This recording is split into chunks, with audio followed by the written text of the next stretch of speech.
kami semua ada kesempatan untuk diselamatkan. Itulah kami berseru bagi mula segala kemuliaan, kebesaran, hormat, karena Engkau sesungguhnya layak menerima segala pujian, hormat daripada kami umat-Mu. Tuhan Yesus, biarlah Engkau terima pujian penyembahan kami menjadi satu persembahan yang hidup, kudus, berkenan di depan-Mu. Sesuai dengan Roma 12 ayat 1, Tuhan rindu supaya seluruh kehidupan kami menjadi ibadah. Karena itulah yang ditunggu-tunggu dan dinantikan oleh Tuhan dari pribadi kami. Tuhan Yesus, terimalah semuanya. Dan kami akan terlibat juga dalam perjamuan suci pada hari ini, mengingatkan kami akan pengorbananmu 2000 tahun yang sudah berlalu. Engkau rela mati bagi kami di kayu salib untuk membuka jalan, menyediakan jalan keselamatan untuk kami. Biarlah kuasa Roh Kudus mengingatkan kami agar semuanya dapat memberi semangat kepada kami untuk terus lebih lagi memuliakan Engkau dalam kehidupan ini, Bapa. Karena Engkau terlebih dahulu baik dalam kehidupan kami, dan sesungguhnya kami juga memberi yang terbaik, memperlihatkan yang terbaik melalui kehidupan kami di hadapan Tuhan. Terima kasih. Demikian juga bagi pemberitaan firman Tuhan pada hari ini. Tolong kami semua. Di dalam nama Tuhan Yesus Kristus, kami sudah berdoa. Amin. Oke, silakan duduk. Tuhan berkati. Tuhan berkati kita semua. Terima kasih kepada tim pujian penyembahan yang sudah memimpin kita memuji dan menyembah Tuhan pada hari ini. Dan sesungguhnya Tuhan Yesus itulah yang kita puja, yang kita sembah, karena Dia adalah Tuhan dan Juru Selamat kita. Kita akan meneruskan acara kita pada hari ini dalam perjamuan dalam gereja BM ataupun gereja SMI Sidang Injil Borneo, gereja Injili. Kita silakan semua orang yang sudah bertobat, terima Tuhan, mengakui Tuhan Yesus sebagai Tuhan dan Juru Selamat, secara pribadi terlibat dalam perjamuan. Karena perjamuan ini perlu kita hormati, perlu kita hargai, karena yang memulai perjamuan ini adalah Tuhan Yesus. Itu sebabnya sebagai anak-anak Tuhan, sebagai jemaat Tuhan, kita mengikuti acara ini dengan penuh hormat pada Tuhan. Mari kita melihat dari 1 Korintus 11 ayat 23 sampai 26. Saya akan membaca dalam terjemahan versi Borneo ataupun bahasa yang dapat dipahami dalam Borneo. Itu artinya versi Borneo. Ada terjemahan Indonesia, ada juga terjemahan yang lain. Tetapi pagi ini saya mau membaca dari versi Borneo, dari 1 Korintus 11 ayat 23 sampai yang ke-26. Firman Tuhan berkata demikian.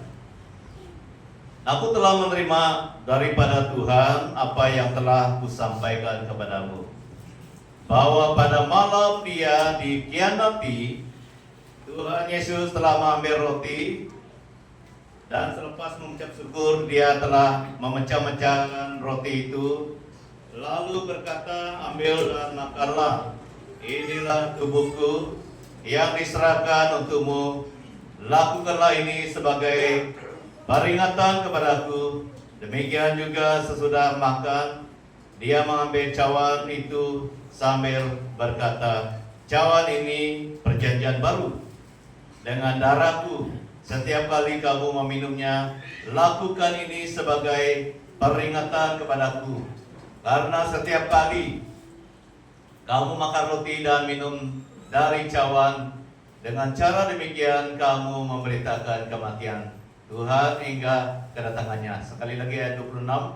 Karena setiap kali kamu makan roti dan minum dari cawan, dengan demikian kamu memberitakan kematian Tuhan hingga kedatangannya. Nanti roti dan air akan diedarkan di tengah-tengah kita. Kita pegang dulu. Kita akan makan dan minum bersama.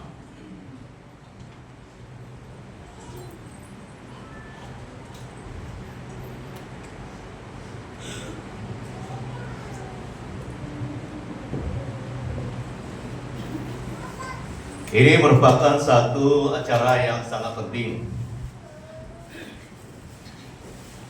untuk kita secara pribadi.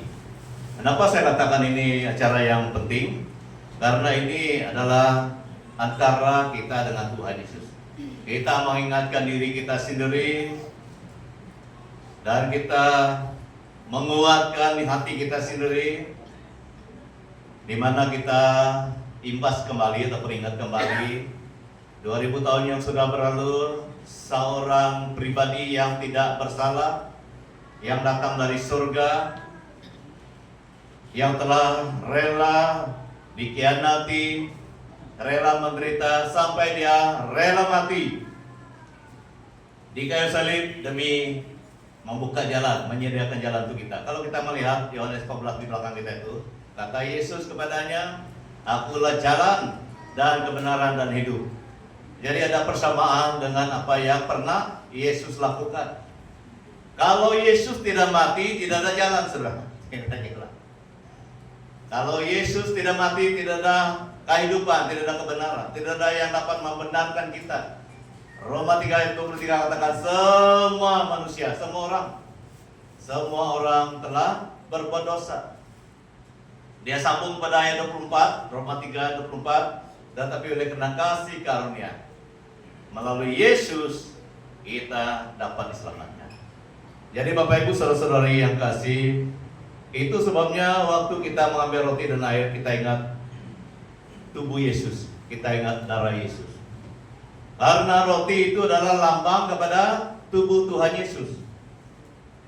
Lambang, kalau kita mau mengerti apa lambang itu, dia memberi satu penjelasan tentang tubuh Tuhan Yesus. Karena yang sebenarnya yang perlu kita hormati, yang hargai dan sujud menyembah adalah tubuh Yesus ataupun diri Yesus itu yang telah mati bagi kita. Dan air itu adalah lambang pada darahnya. Waktu kita melihat peristiwa di mana dia ditangkap, dia dicambuk, dia dimengkotakkan duri, semua darah keluar. Dan apabila dia disalibkan, tangan dan kakinya dipaku, darah keluar. Apabila lambungnya ditikam dengan tombak, darah keluar.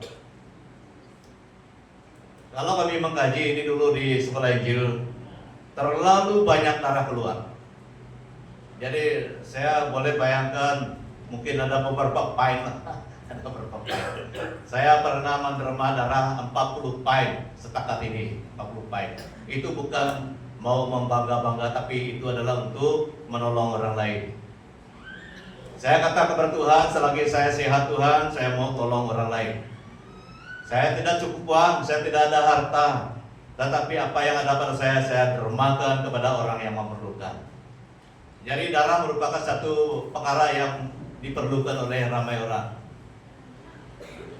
Dan tidak banyak kita boleh menerima uang, tidak banyak kita boleh menerima buah durian. Karena musim sekarang ini ada durian. Saya tidak ada durian.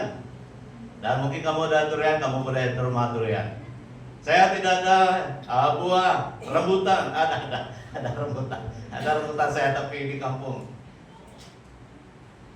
Ada juga saya di rumah sikit dengan kemurahan tori kan. Saya minta makan dibawa pergi gereja dan dari bawa tori. Tapi saudara, yang Yesus dermakan adalah dirinya, semua dirinya. Ini tidak dapat kita bayangkan. Kita cuma derma darah saja, derma uang saja. Tetapi Yesus Tuhan kita menderma seluruh tubuhnya untuk kita. Itu yang sangat luar biasa. Jadi Bapak Ibu, oleh karena kita tahu bahwa Yesus pernah mempersembahkan tubuh dan darahnya untuk kita, kita harus terus bersyukur dalam kehidupan ini. Sementara kita bersyukur, kita juga mau melakukan sesuatu untuk Tuhan. Sementara kita hidup, kita mau melakukan sesuatu yang dapat kita lakukan untuk Tuhan, untuk memuliakan nama Tuhan selagi kita masih hidup.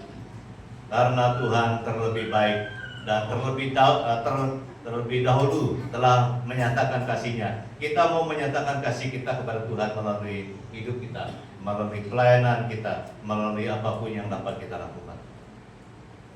Bapak Ibu saudara-saudari yang kasih, waktu kita pikirkan apa yang pernah Yesus lakukan, kita tidak akan merasa dua hati ataupun mau ke tidak untuk melayani Tuhan, tetapi kita dengan sepenuh hati mau melayani Tuhan karena Dia sudah melakukan yang terbaik untuk kita. Apabila kita ada tips-tips seperti ini, ada poin-poin seperti ini yang kita pegang, itu yang membuat kita semangat. Tip yang nomor satu yang perlu kita pegang dalam hati kita adalah Yesus pernah mati bagi kita. Apabila kita ingat, percaya Yesus pernah mati bagi kita, kita tidak lagi segan-segan mau melayani Dia. Kita tidak lagi pikir banyak lagi untuk melakukan sesuatu demi orang lain ataupun demi pelayanan Tuhan. Jadi itu yang membuat semangat saya, karena ada beberapa bagian-bagian dalam firman Tuhan yang saya simpan dalam hati, terutamanya pengorbanan Yesus itu yang nomor satu.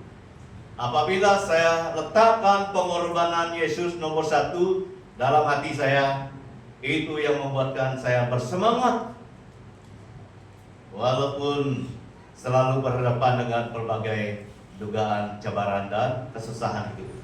Di bumi ini memang silih berganti kesusahan yang datang dalam kehidupan kita. Tetapi apabila kita menyimpan sesuatu yang memberi semangat kepada kita dalam hati kita, terutamanya pengorbanan Yesus itu tidak akan melemahkan semangat kita lagi untuk melakukan sesuatu yang baik. Jadi tunggu mungkin kita agak tuh ini dikeripi kurang pandai hitung dari pagi tadi. Itu kita punya tuh. Kita tunggu sebentar, ada roti di sebelah. Jadi puji Tuhan karena kita memikirkan apa yang pernah Yesus lakukan. Jadi apabila kamu menyimpan sesuatu yang menguatkan dirimu sendiri dalam hati, contohnya pengorbanan Yesus itu, kita tidak akan lagi lemah semangat untuk melakukan yang baik kepada selamanya kita manusia, lebih-lebihnya kepada Tuhan. Karena ada kekuatan di dalam hati kita yang menguatkan kita. Jadi apabila kamu baca firman Tuhan, ini trauma saya terus. Apabila kamu membaca firman Tuhan, apabila Roh Kudus bekerja memberi satu kekuatan padamu melalui firman Tuhan itu, simpan tuh. Kamu berdoa, Tuhan, firman Tuhan ini menyentuh hati saya. Firman Tuhan ini sangat menguatkan saya. Tolong Tuhan simpan. Tolong saya ingatkan firman Tuhan ini. Karena firman Tuhan ini boleh menolong saya dalam kehidupan ini. Saya selalu lakukan itu. Jadi kamu pun boleh lakukan itu. Apabila kamu membaca, mengenal, mendengar firman Tuhan, apa saja kebenaran firman Tuhan yang menguatkan, yang menegurkan, kita boleh berdoa, Tuhan terima kasih untuk firman-Mu, dan Tuhan saya mau supaya firman-Mu itu terus tersimpan dalam hati sebagai sumber kekuatan, sumber semangat saya. Jadi dunia ini tidak boleh memberi semangat, tetapi Tuhan melalui firman-Nya boleh memberi semangat kepada kita. Ini satu perkara yang saya kongsikan karena saya lakukan itu dalam diri saya sendiri. Apabila kamu mengenal firman itu, kamu berdoa minta Tuhan menempatkan firman itu dalam hati. Saya percaya Roh Kudus akan mengingatkan kita terus dengan firman itu yang menguatkan kita.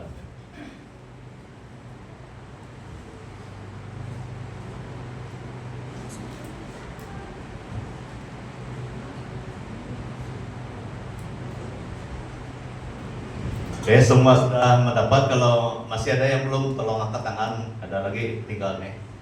Jadi kalau tidak, kita berdiri bersama-sama. Kita pegang roti dan air kita di depan Tuhan. Ini adalah cara antara kita dengan Tuhan. Lalu Tuhan Yesus mengambil roti, memecah-mecahkannya dan memberikannya kepada mereka. Makanlah kamu semua dari roti ini. Mari kita makan bersama.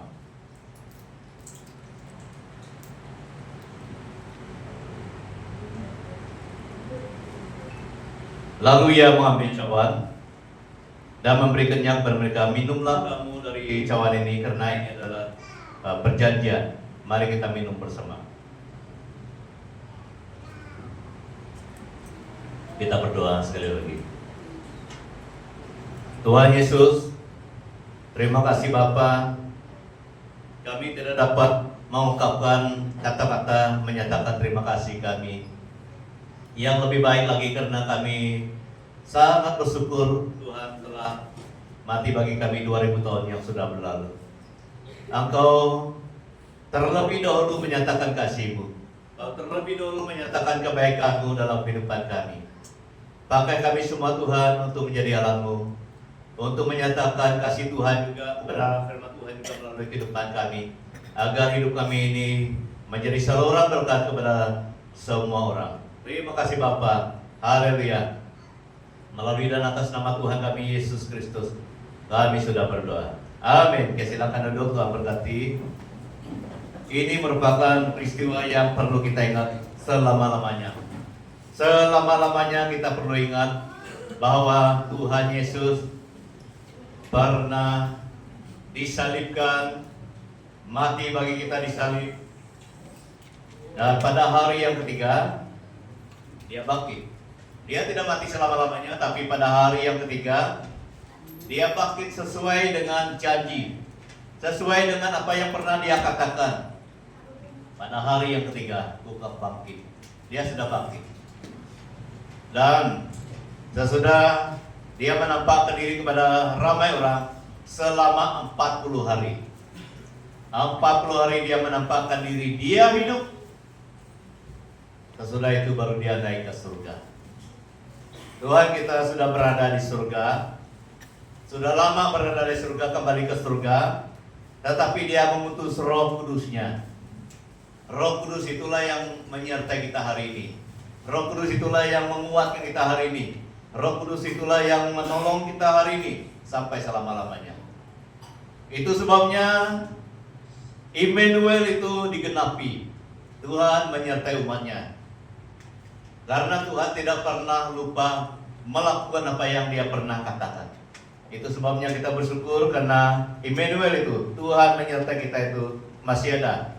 Itu adalah Roh Kudus. Dalam bulan 2 ini kita akan belajar satu tema khusus, yaitu menjadi murid Tuhan. Karena menjadi murid Tuhan ini adalah selama kita hidup.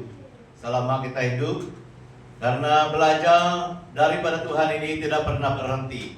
Saya banyak kali katakan tidak pernah berhenti belajar daripada Tuhan. Jadi karena bahan-bahan perkara-perkara yang daripada Tuhan itu tidak pernah selesai, tidak pernah habis. Jadi berbahagialah kita selalu mau menjadi murid Tuhan, karena Tuhan terus akan mengajar kita. Kita akan belajar satu teks firman Tuhan dari Yohanes 3 ayat 1 sampai 7. Ini merupakan bahagian yang kita mulai belajar dalam bulan ini, kalau saya yang mengambil bahagian. Yohanes 3 ayat 1 sampai 7. Firman Tuhan berkata demikian, adalah seorang Farisi yang bernama Nikodemus. Nah ini Nikodemus, mana Nikodemus tadi? Di sebelah kan. Puji Tuhan karena Tuhan itu menamakan anak dia Nikodemus. Nikodemus adalah murid Tuhan yang setia sampai dia kuburkan dia bersama. Kalau kamu baca firman Tuhan sampai selesai, Nikodemus merupakan salah satu yang bersama dengan mereka yang menguburkan Yesus. Dia sudah menjadi murid Tuhan yang setia. Seorang pemimpin agama Yahudi, ia datang pada waktu malam kepada Yesus dan berkata, Rabi, kami tahu bahwa engkau datang sebagai guru yang diutus Allah, sebab tidak ada seorang pun yang dapat mengadakan tanda-tanda yang engkau adakan itu jika Allah tidak menyertainya. Yesus menjawab katanya, aku berkata kepadamu, sesungguhnya jika seorang tidak dilahirkan kembali, ia tidak dapat melihat kerajaan Allah. Kata Nikodemus kepadanya, bagaimanakah mungkin seorang dilahirkan kalau ia sudah tua? Dapatkah ia masuk kembali ke dalam rahim ibunya dan dilahirkan lagi?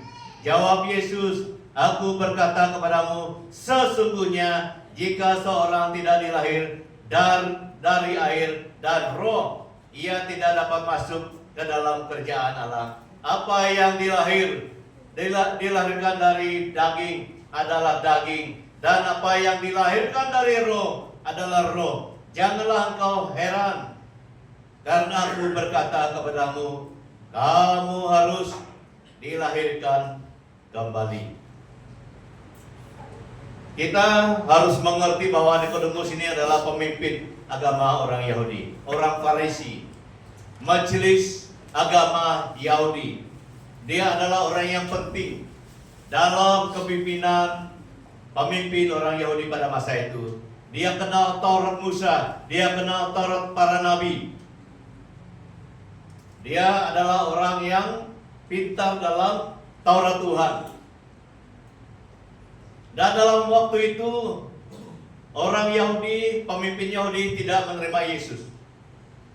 Dan kebanyakan mereka menolak Yesus, Mesias yang dijanjikan. Mereka tidak percaya dia Mesias, karena Mesias itu artinya yang diutus, yang diurapi. Benar, memang dalam Taurat Musa ada, dan juga dalam Taurat kitab para nabi ada tentang Mesias akan datang. Tetapi orang Yahudi, pemimpin Yahudi tidak percaya dia adalah Mesias, Yesus. Mereka tidak percaya. Sedangkan Yesus itu benar-benar Mesias. Tetapi Nikodemus merupakan seorang yang digerakkan hati. Dia ada pendirian. Walaupun dia punya tim itu, dia punya kawan, memang rata-ratanya mereka tidak percaya Yesus itu adalah yang diutus. Tetapi dia dengan pendiriannya sendiri, dia ada keputusannya sendiri, mau jumpa Tuhan Yesus.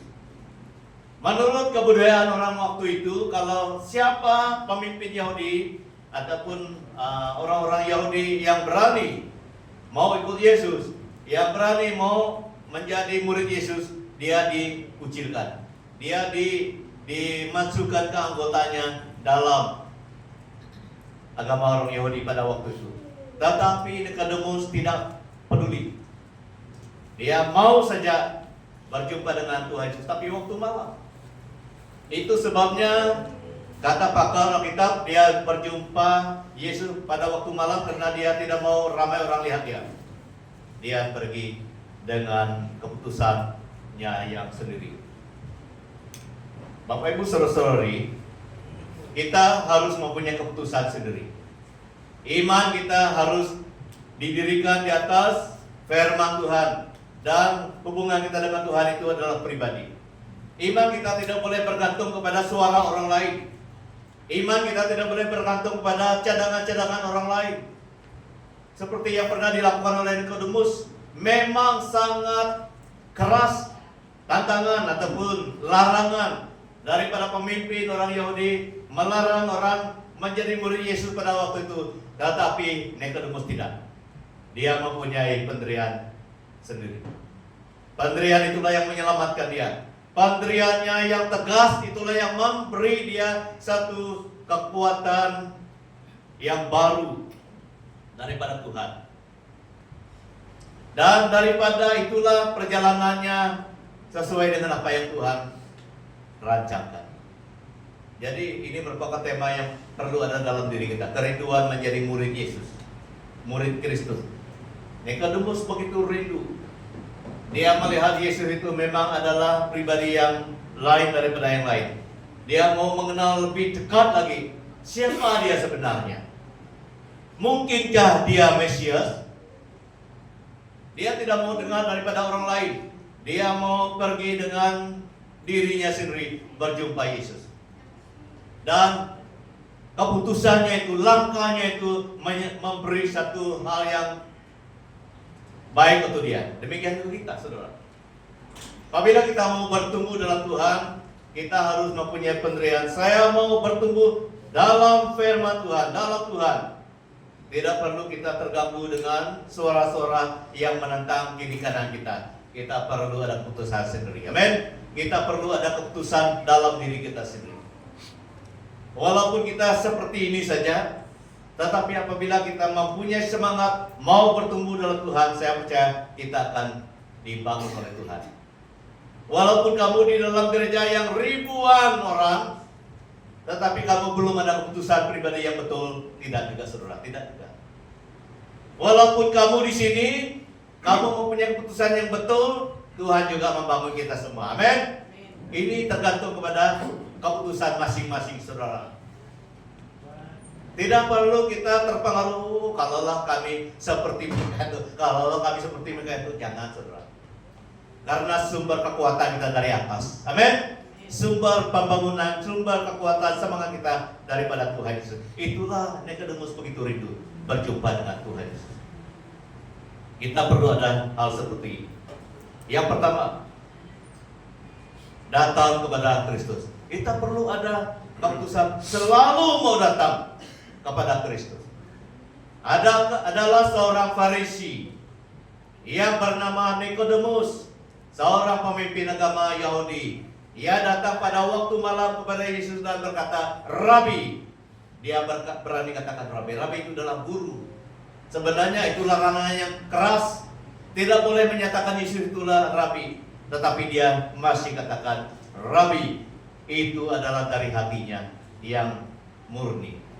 Kami tahu bahwa engkau datang sebagai guru yang diutus Allah, sebab tidak ada seorang pun yang dapat mengadakan tanda-tanda yang engkau adakan itu jika Allah tidak menyertai.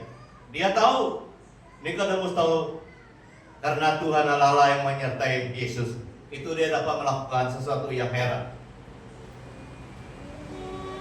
Dia adalah seorang Farisi, tapi dia berani menanggung risiko. Apapun terjadi, saya perlu jumpa Yesus. Saya mau jumpa Yesus.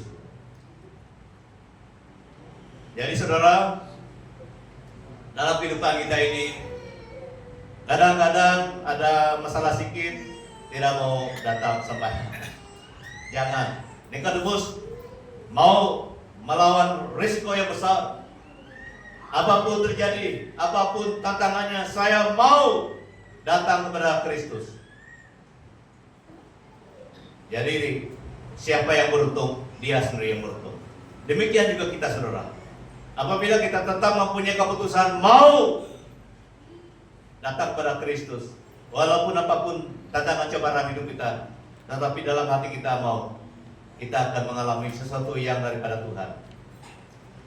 Namun banyak orang di antara pemimpin yang percaya padanya, tetapi oleh karena orang-orang Farisi mereka tidak mengakuinya, berterus terang supaya mereka jangan diusir. Banyak orang yang percaya tapi mereka takut.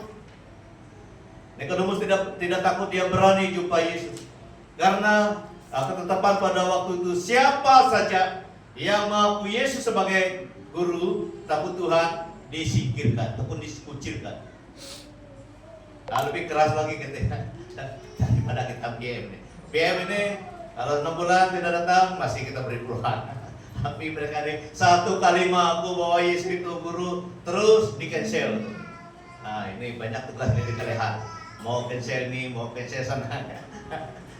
ini tidak ada orang waktu itulah. Tidak ada orang waktu itu. Siapa yang menyebut Yesus sebagai guru disingkirkan. Tidak boleh dikenal lagi sebagai orang-orang yang beragama Yahudi. Sangat tegas mereka. Orang yang beragama Yahudi itu memang tahu Taurat Musa, memang tahu Taurat para nabi. Tetapi waktu itu tidak boleh mengaku Yesus itu sebagai guru. Tapi Nikodemus pergi saja. Ini sangat penting. Kita perlu ada pendirian masing-masing. Apapun terjadi, saya mau bertemu dengan Tuhan. Melalui doa saya, melalui pujian saya, melalui ibadah, melalui apapun yang saya boleh lakukan, saya mau datang kepada Tuhan Yesus. Yang kedua, dia katakan Rabi. Rabi, kami tahu engkau adalah guru yang diutus Allah. Pengakuan yang sangat penting. Dari hati yang murni, dia berani menanggung risiko, menyebut Yesus itu Rabi. Rabi artinya guru. Karena dia mempunyai ada dorongan dalam diri dia untuk menyebut dia guru. Dalam Roma 10 ayat 10 katakan, karena dengan hati orang percaya dan dibenarkan dan dengan mulut orang mengaku akan diselamatkan. Kalau kamu baca ayat 9, apabila mulut kita mengaku Yesus adalah Tuhan dan percaya dalam hati kita Allah telah membangkitkan Dia, kita diselamatkan. Masing-masing perlu ada keputusan sendiri. Amin. Masing-masing. Tidak boleh bergantung kepada keputusan orang lain. Apabila kamu mempunyai keputusan sendiri, mau datang pada Yesus, mau menyembah Dia dengan sepenuh hati, kitalah yang akan mengalami sesuatu yang daripada Tuhan itu, seperti Nikodemus. Jadi dalam kehidupan kita sebagai orang percaya, perlu pegang, perlu berdiri di atas pendirian iman yang teguh. Tidak boleh terpengaruh dengan yang lain yang mau melemahkan kita, yang mau menjatuhkan kita, yang mau menggagalkan kita. Jangan. Kita harus datang kepada Tuhan, karena Tuhan itulah yang boleh menolong kita selama kita hidup. Yang ketiga, bagaimana melihat kerja Allah seperti yang dikatakan oleh Yesus dalam teks ini, dalam ayat 3. Yesus menjawab, katanya, aku berkata kepadamu, sesungguhnya jika seorang tidak dilahirkan kembali, ia tidak dapat melihat kerja Allah. Jadi dalam bagian ini kita akan melihat apa artinya dilahirkan kembali itu. Jadi kalau kita melihat dari ayat yang saya sudah catat di sini, dari 1 Petrus ayat 23 katakan, 1 Petrus 1:23, karena kamu telah dilahirkan kembali, bukan dari benih yang fana. Benih yang fana ini adalah benih yang sementara, benih yang tidak sempurna, tetapi dari benih yang tidak fana oleh firman Allah yang hidup dan yang kekal. Jadi itu sebabnya ada kelahiran kembali dalam hati kita. Karena apabila kita percaya firman itu akan memberi satu semangat yang baru, sehingga itu yang membuat kita ada peluang melihat kerjaan Allah. Kerjaan Allah artinya kekuatan kuasa hadirat Tuhan. Kalau saya pikirkan ini adalah pengalaman kita semua. Sebelum kita terima Tuhan, sebelum kita membaca firman Tuhan, sebelum kita kenal firman Tuhan, memang kita kosong seperti itu. Tetapi apabila kita dengar firman Tuhan, apabila dimanapun kita mendengar firman Tuhan, dan kalau kita baca sendiri atau kita dengar dari orang lain, firman itu akan memberi satu pengalaman yang baru. Satu pengalaman yang baru. Seperti mana yang terjadi dalam kehidupan saya sendiri waktu saya sekolah minggu. Tapi waktu itu belum bertobat. Saya begitu kagum apabila orang mengajar tentang firman Tuhan. Saya masih belum sekolah, saya pergi sekolah minggu dulu. Saya suka dengar cerita yang diceritakan oleh guru-guru. Itu saya dorong guru-guru. Kalau mau baca firman Tuhan, baca betul-betul. Karena firman Tuhan itu akan bekerja dalam hati siapa yang mendengar. Walaupun kamu tidak terlalu boleh menguraikannya panjang lebar, tapi baca dengan sepenuh hati. Walaupun dia berapa 1-2 ayat, baca dengan sepenuh hati. Dan itu yang saya alami waktu saya dengar, luar biasa. Walaupun itu cerita waktu kita kena sarang, walaupun itu cerita yang simple tentang Zekius. Yesus memanggil Zekius turun. Saya heran bagaimana Zekius ini waktu sekolah minggu. Kenapa dia boleh dipanggil Tuhan? Kenapa Tuhan mau panggil dia? Walaupun itu cerita saudara, tetapi cerita firman itu bekerja dalam hati saya waktu sekolah minggu. Terus menerus mudah-mudi, dan belum lagi bertobat waktu mudah-mudi. Tetapi firman itu tidak pernah hilang.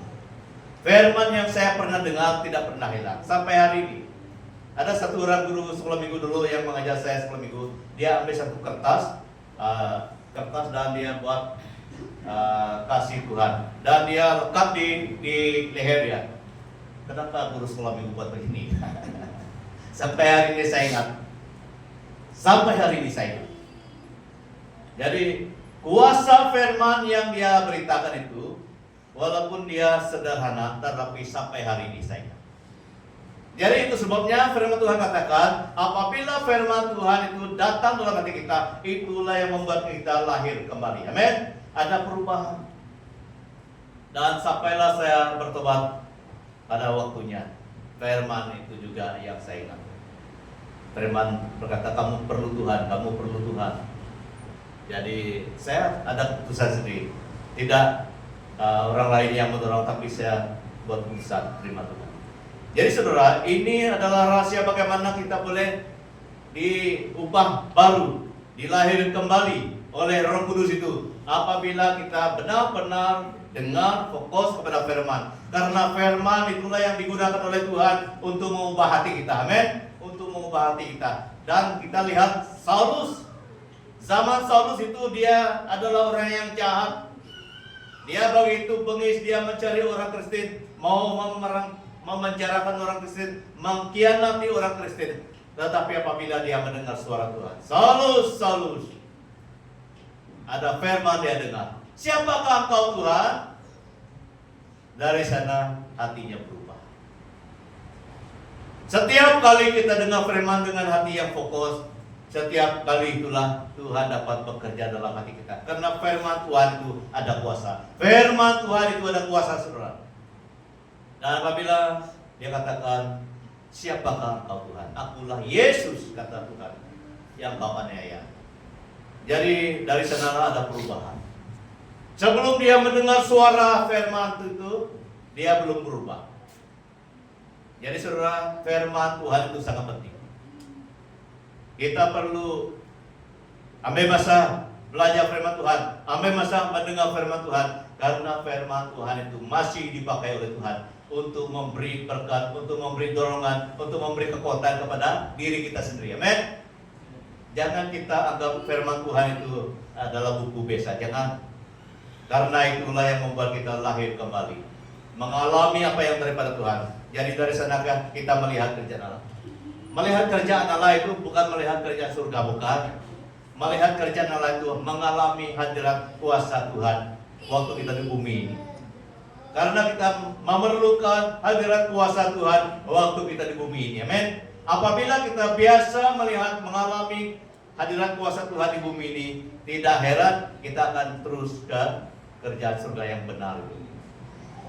Tetapi di bumi ini kita perlu mengalami itu, melihat itu. Tetapi sebelum kita melihat kerjaan Allah ataupun hadirat kuasa Tuhan itu, kita perlu ada kelahiran terus, ada pembaharuan terus daripada Tuhan. Karena kita percaya, kita mendengar firman. Apabila kita mendengar dan percaya firman, pasti ada perubahan yang di dalam hati kita. Yang seterusnya, pemahaman yang keliru.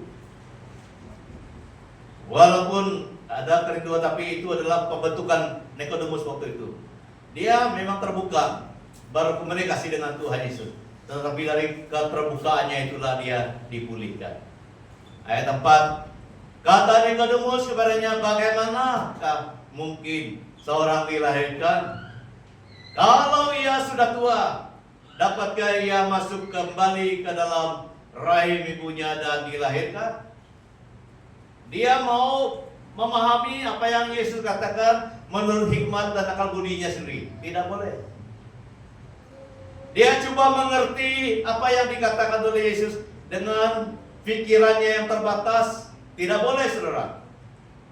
Tidak boleh sampai kepada apa tujuan Tuhan katakan, apa yang dimaksudkan oleh Tuhan. Bagaimana mungkin, kata Nikodemus, seorang dilahirkan kalau ia sudah tua? Menurut kemampuan manusia memang tidak dapat. Tetapi apa yang dikatakan oleh Yesus itu bukan perlu jadi kosong lagi, perlu lahir kembali, bukan seperti itu. Tidak seperti itu. Bukan secara kedagingan, tetapi secara rohani yang dikatakan oleh Tuhan. Jadi apabila kita mau berusaha mengenal firman, kita harus berdoa, sungguh-sungguh berdoa. Tuhan, firman-Mu ini begitu luar biasa. Kita berdoa seperti itu. Saya mau kenal firman-Mu ini bukan menurut akal budi saya, tapi menurut yang sebenarnya daripada Engkau. Jadi pengalaman Nikodemus ini merupakan satu pelajaran untuk kita, supaya kita berusaha mengenal firman itu bukan dengan akal budi kita, tapi dengan apa yang Tuhan rencana dan kehendaki. Kalau kita melihat pengalaman Yesus menyembuhkan seorang anak dalam Markus 9:23 sampai 23, ayat 23 sampai 24, jawab Yesus, katamu jika engkau dapat, tidak ada yang mustahil bagi yang percaya. Segera ayah anak itu berteriak, aku percaya, tolonglah aku. Dan yang tidak percaya ini, kenapa peristiwa ini begini? Waktu ayah kepada anak yang dikuasai oleh roh jahat ini, anaknya bisu dan tuli, dia bawa kepada murid-murid Yesus. Murid-murid Yesus tidak dapat buat apa-apa. Mereka memang tidak tahu apa yang perlu dilakukan, tetapi mereka tidak dapat menolong dia. Saya datang lagi kepada kamu supaya kamu boleh melakukan sesuatu. Jika engkau dapat, tolonglah. Kurang lebih begitulah. Tapi Yesus katakan, kamu katakan jika dapat. Tidak ada yang mustahil bagi orang percaya. Jadi apabila kita mengandalkan Tuhan sesuai dengan keberadaan Tuhan, barulah kuasa itu boleh nyata seperti yang terjadi waktu itu. Demikian juga firman. Nikodemus coba mengerti kata-kata Yesus, firman Tuhan itu dengan akal budinya sendiri tidak dapat. Jadi jemaat Tuhan yang kasih, apabila kita mau mengerti dan tidak mau keliru, kita harus memahami firman itu sesuai dengan pandangan Tuhan sendiri. Yang kedua, dapatkah ia masuk kembali ke dalam rahim ibunya dan dilahirkan? Dia terbuka, dia berani menyatakan apa yang ada dalam dia, itu baik. Dia tidak menyembunyikan kekurangannya padanya, dia tidak menyembunyikan apa yang dia pikirkan. Dia sangat terbuka di depan Yesus. Tetapi Yesus memberi satu pengajaran pada dia sehingga dia tidak lagi berhenti di sana. Dia kurang yakin dan dia kurang memahami apa yang Yesus katakan. Dapatkah ia masuk kembali? Kalau dia sudah tua, dapatkah ia masuk kembali? Dia seakan-akan berdialog, menyatakan apa yang ada pada dia, idea yang ada pada dia coba lontarkan pada Yesus. Tetapi lain yang dinyatakan sebenarnya oleh Yesus. Kalau kita melihat dalam Matius 6 ayat 30,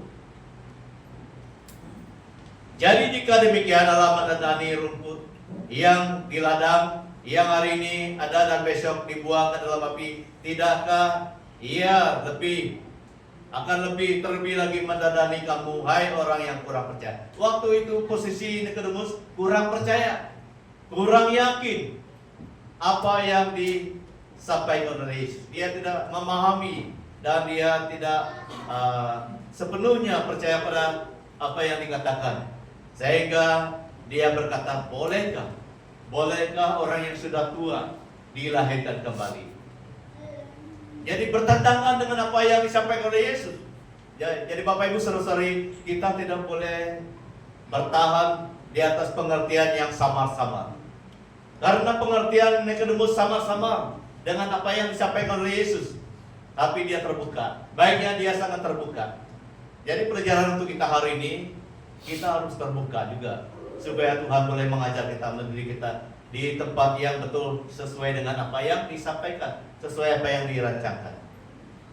Sangat baik dia terbuka, tetapi jangan berhenti di dalam kekeliruan itu. Kita harus terus mengenal apa maksud Tuhan dari bagian ini, apa maksud Tuhan dari teks ini. Kita harus berusaha mencari tahu, sehingga Tuhan boleh memberitahu kita tentang teks itu sesuai dengan pimpinan Roh Kudusnya. Ini yang terjadi. Kata Yesus dalam ayat 5 dan 6, dia katakan, jawab Yesus, aku berkata kepadamu, sesungguhnya jika seorang tidak dilahirkan dari air dan roh, ia tidak dapat masuk ke dalam kerajaan Allah. Apa yang dilahirkan dari daging adalah daging, dan apa yang dilahirkan dari roh adalah roh. Dia menjelaskan dengan tepat supaya Nikodemus tidak lagi keliru. Kelahiran yang dimaksudkan oleh Yesus itu adalah dari air dan roh. Jadi kita perlu mengerti juga apa maksud dia dilahirkan dari air dan roh. Kalau kita melihat dari penjelasan Matius 3 ayat 11, ini maksudnya air dan roh. Aku membaptis kamu dengan air, tanda pertobatan. Tetapi ia yang datang kemudian daripadaku lebih berkuasa daripadaku, dan aku tidak layak melepaskan kasurnya. Ia akan membaptiskan kamu dengan Roh Kudus dan api. Jadi saudara, dua perkara ini perlu kita alami apabila kita mau melihat hal-hal yang daripada Tuhan, kerajaan Tuhan. Dua perkara yang saya maksudkan ini sesuai dengan firman Tuhan adalah dilahirkan dari air. Apa itu? Harus bertobat, sungguh-sungguh bertobat di hadapan Tuhan.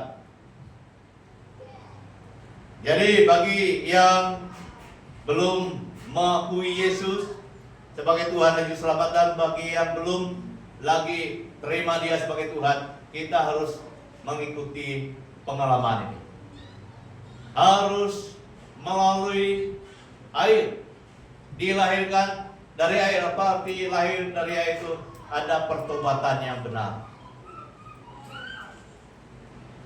Ada sesuatu yang terjadi dalam hati kita. Oh, saya seperti pengalaman saya. Suara itu katakan kamu perlu Tuhan, dan saya respon. Kita semua perlu terima Tuhan. Bagaimana terima Tuhan? Kita harus terbuka. Tuhan, saya belum pernah percaya kepadamu, dan saya belum sungguh-sungguh percaya kepadamu. Saya mau bertobat. Saya mau insaf, tinggalkan pandangan yang lama, tinggalkan keputusan yang lama. Hari ini, kalau yang belum, hari ini saya mau serahkan hidup saya, hati dan seluruh hidup saya kepadamu, dan ditandai dengan baptisan. Itu adalah dilahirkan dari air. Tetapi walaupun kita bercakap banyak di depan manusia, kalau bukan dari hati yang tulus, itu pun tidak guna, saudara. Ada seorang pengalaman saya dalam PKR dulu. Orang siapa yang mau bertobat dan dibaptis, kata pendeta itu, ini di kampung. Semua orang angkat tangan dan terus pergi ke depan dan dibaptis. Saya melihat, ini pengalaman saya sendiri sebab saya yang melihat orang baptis. Saya melihat seorang dibaptis dengan kotak rokoknya, terus dibaptis. Kotak rokoknya pun terus dibaptis. Saya heran kenapa dia boleh bawa rokok ke gereja waktu itu. Dan malam itu saya melihat, wah, asap lagi keluar. Ini tidak betul. Dia seakan-akan mau bermain-main dengan Tuhan. Itu tidak guna, saudara. Itu bukan dilahirkan dari air. Jadi saya ambil itu, pengalaman itu tidak pernah lupa. Nah, juga sebab waktu itu saya masih sekolah Injil. Saya masih kelas 2 atau kelas 3 waktu itu. Saya melihat sendiri kenapa dia mau dibaptis. Tapi malamnya saya melihat mereka masih pasang kereta api lagi. Bapak Ibu saudara-saudari, yang sangat penting dilahirkan dari air itu adalah kesungguhan kita mengaku bahwa Tuhan, saya perlu Engkau. Tuhan, saya mau Engkau hadir dalam hidup ini. Orang lain mungkin tidak tahu, tapi biar Tuhan tahu. Amin. Dan yang lain itu adalah roh. Roh itu adalah di mana Yesus sendiri dengan kuasanya akan memeteraikan orang percaya dengan roh itu. Pendeta tidak dapat. Tidak ada kuasa pendeta untuk memeteraikan orang lain dengan Roh Kudus, karena Roh Kudus itu adalah Tuhan. Siapakah manusia yang mau mengarahkan Tuhan masuk ke dalam hati manusia? Tidak ada. Dokter berapapun tidak ada kuasa dia membaptis dengan Roh Kudus, tidak ada. Kalau ada yang berani mengatakan saya boleh membaptis kamu dengan Roh Kudus, itu sesat, saudara. Karena firman Tuhan katakan yang membaptis kamu dengan Roh Kudus itu adalah Tuhan Yesus. Walaupun Tuhan Yesus di surga, tapi ada kuasanya di bumi ini. Itu adalah Roh Kudus juga. Sangat heran. Kalau kita pikir secara manusia, memang heran. Kalau Roh Kudus ada dalam Nikodima, Roh Kudus juga ada dalam saya dan dalam kita semua. Sangat mengherankan. Tetapi itu adalah tanda Tuhan kita luar biasa. Amin. Tanda Tuhan kita luar biasa. Dia ada di dalam saya, dia ada di dalam kamu. Kita berapa banyak dalam gereja ini. Roh itu ada dalam kita yang percaya. Itu petanda Tuhan yang kita sembah itu luar biasa. Bukan mengherankan. Jadi yang mau mengalami lahir kembali itu perlu melalui air dan roh. Yang seterusnya dia katakan apa yang dilahirkan dari daging adalah daging dan dari roh adalah roh. Jadi ada dua yang kita miliki. Yang pertama daging. Daging ini memang semua kita ada. Kita dilahirkan secara biasa, secara sempurna melalui ibu kita. Itu daging dilahirkan dari daging. Tetapi dilahirkan dari roh itu adalah pekerjaan Roh Kudus. Roh Kudus akan membuatkan kita mempunyai pikiran yang baru, tekad yang baru, azam yang baru. Karena firman Tuhan katakan dalam Pengkhotbah 12 ayat 7, debu kembali kepada tanah tapi roh itu kembali kepada Allah. Itu artinya dua-dua bagian ini berbeza. Daging memang ada dalam diri kita, tetapi roh itu juga ada. Apabila kita mengalami kelahiran dari daging, memang kita lahir seperti biasa melalui ibu kita. Dan apabila kita dilahir dari roh, itu pekerjaan Tuhan dalam hati kita karena kita sudah percaya. Karena kita sudah percaya. Jadi kita harus bezakan itu adalah pekerjaan Roh Kudus. Dan yang terakhir, yang sangat penting yang kita perlu perhatikan pada hari ini adalah Yesus katakan kepada Nikodemus, jangan engkau heran, aku berkata kepadamu, kamu harus dilahirkan kembali. Walaupun Nikodemus itu adalah pemimpin Yahudi yang mengenal Taurat, Musa, dan kitab para nabi, tetapi Yesus masih katakan dia perlu lahir kembali. Karena dia baru tahu apa sebenarnya firman itu.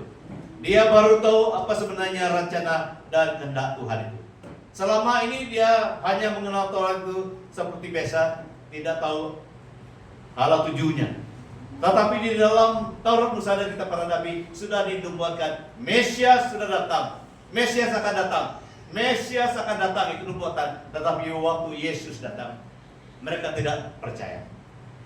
Itu sebabnya Nikodemus perlu dilahirkan kembali supaya dia mengalami apa yang sebenarnya daripada Tuhan.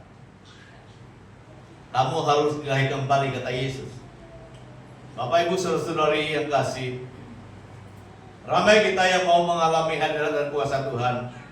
Tetapi pernahkah kamu mengalami lawatan Tuhan secara pribadi melalui kuasa Roh Kudusnya? Dan sebelum itu, pernahkah kamu mengakui bahwa Dia adalah Tuhan dan Juru Selamatmu dan dibaptis dengan air? Itu yang pertama. Apabila langkah yang pertama ini sudah terjadi dan Tuhan masih menunggu hatimu benar percaya, kalau hati kita benar percaya, Dia akan memeteraikan kita dengan rohnya. Itu adalah dilahirkan dari air, dan roh yang membuatkan kita dilahirkan dari air itu adalah keputusan kita sendiri dan ditanda dengan baptisan oleh hamba Tuhan. Dan yang membuatkan kita dibaptis ataupun dilahir dalam roh itu adalah pekerjaan Tuhan. Karena Tuhan melihat kita sudah percaya, Dia meteraikan kita. Dia penuhi kita dengan rohnya sehingga kita boleh bertumbuh. Karena Yesus katakan dalam Yohanes 3:3, Yesus menjawab katanya, aku berkata kepadamu, sesungguhnya jika seorang tidak dilahir kembali, ia tidak dapat melihat kerjaan Allah. Yang kedua, Yesus berkata, jawab Yesus, aku berkata kepadamu, sesungguhnya jika seorang tidak dilahirkan dari air dan roh, ia tidak dapat masuk ke dalam kerjaan Allah. Jadi semua informasi ini disampaikan oleh Yesus kepada Nikodemus. Dan waktu kita melihat perjalanan Nikodemus, benar, kita percaya dia sedang mengalami itu. Karena waktu Yesus dikuburkan, kalau kamu lihat, waktu Yesus dikuburkan, salah satu yang menyertai rombongan itu adalah Nikodemus. Jadi kenapa Nikodemus ada waktu itu? Karena sudah Dia sudah dilahirkan dari air dan roh. Dia sudah diubah oleh Tuhan. Dia bukan yang lama lagi, tapi yang sudah dibarui oleh Tuhan. Jadi gereja Tuhan yang ada dalam ruangan ini, kita perlu mempunyai kerinduan. Perlu ada kerinduan dari hati kita mau menjadi murid Yesus. Jadi kita melihat bagaimana pengalaman Nikodemus bertemu dengan Yesus, mau menjadi muridnya. Ada banyak yang dia kenal. Ada sesuatu yang perlu dia sudah tahu daripada Yesus karena perjumpaannya pribadi dengan Tuhan. Jadi itu adalah pengalaman Nikodemus. Bagaimana pengalaman kita? Jangan kita berhenti mengalami Tuhan, mengenal Tuhan setakat ini saja. Jangan. Kalau hanya setakat ini saja, kita tidak akan bertumbuh. Kita perlu ada kerinduan untuk terus-menerus berjumpa dengan Tuhan melalui firman dan Roh Kudus-Nya. Baru kita boleh mengenal dan terus mengenal yang lebih banyak lagi tentang Tuhan. Mari kita berdoa. Tuhan Yesus, terima kasih karena pada hari ini Tuhan kami belajar bagaimana menjadi murid-Mu. Ada kerinduan Nikodemus untuk datang kepadamu Tuhan, sehingga dia mengenal sesuatu yang baru dalam hidupnya, sehingga dia boleh diubah oleh Tuhan. Tuhan, kami juga mau mengenal dan terus mengenal perkara-perkara yang daripada Engkau Tuhan. Karena semua yang daripada Engkau itulah yang menghidupkan, itulah yang memberi kami kekuatan baru, itulah yang mengatur jalan kami, itulah yang mengatur langkah kami, sehingga kami berjalan di dalam rencana dan kehendak Tuhan. Karena kami adalah murid-Mu. Kami perlu menjadi murid-Mu Tuhan selama kami hidup. Sepanjang hidup kami perlu menjadi murid-Mu. Supaya kami terus-menerus mengalami segala sesuatu yang daripada Tuhan. Tolong kami semua, Tuhan, hamba-Mu terbatas mengenal apapun yang diperlukan oleh jemaat-Mu. Tetapi Engkau adalah Tuhan yang Maha Tahu. Engkau adalah Allah Roh Kudus yang mengenal siapa kami, yang mengenal isi hati kami, yang mengenal keperluan kami, yang mengenal perjuangan kami. Tuhan, tolong kami semua. Di dalam nama Tuhan Yesus, kami rindu Tuhan hadir. Tuhan, tolong kami semua. Tuhan, memberi kami semangat baru, semangat untuk terus menjadi murid-Mu, semangat untuk terus bertumbuh dalam Engkau, semangat untuk terus melayani Engkau Bapa. Tuhan, banyak lagi yang Engkau mau sampaikan kepada kami, tetapi kami mau terus mencari Engkau, mengenal Engkau lebih lagi Tuhan. Biarlah kuasa Roh Kudus-Mu dan terang firman-Mu Tuhan terus beroperasi mengambil bagian dalam hidup kami. Terima kasih Bapa. Haleluya. Di dalam dan melalui nama Tuhan kami Yesus Kristus, kami sudah berdoa. Amin. Jadi saya memberi masa kepada berita sidang. Tuhan berkati.